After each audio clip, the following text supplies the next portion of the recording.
À moins d'une semaine de l'élection présidentielle, l'opposition malienne dénonce des tentatives de fraude dans le processus. Selon le directoire des campagnes du candidat Soumaïla Cissé, il y aurait 2 fichiers électoraux différents et le nombre d'électeurs fictifs s'élèverait à plus de 1,2 million.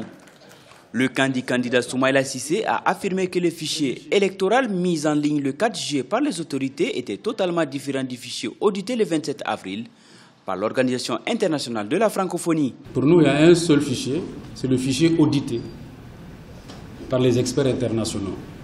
Alors si un autre fichier est mis en ligne, qui est distinct du fichier audité, il est évident qu'il y a un sérieux problème. Et qu'on attend que l'Organisation internationale de la francophonie prenne position, comme nous attendons de l'Union européenne, de la CEDEAO, de l'Union africaine, de dire ce qu'elle pense de cette grave situation. Face à ces accusations, le camp présidentiel voit une volonté de l'opposition de prendre en otage le processus électoral. Lors de la présentation du programme du président sortant, il a été évoqué la panique d'une probable défaite dans le camp de l'opposition. Les mêmes qui poussent les cris d'orfèvre aujourd'hui, quand ils voient notre campagne évoluer avec dynamisme, et paniquent, deviennent peureux, deviennent effrayés et racontent n'importe quoi. Ils en ont l'habitude. Le délégué général aux élections, le général Siaka Sangaré, admet une erreur technique dans l'application du fichier électoral, mais refute toute tentative de fraude.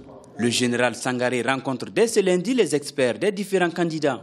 L'opposition, elle, multiplie les contacts avec les partenaires du Mali, les partis politiques, mais aussi avec les observateurs présents dans le cadre de ces élections.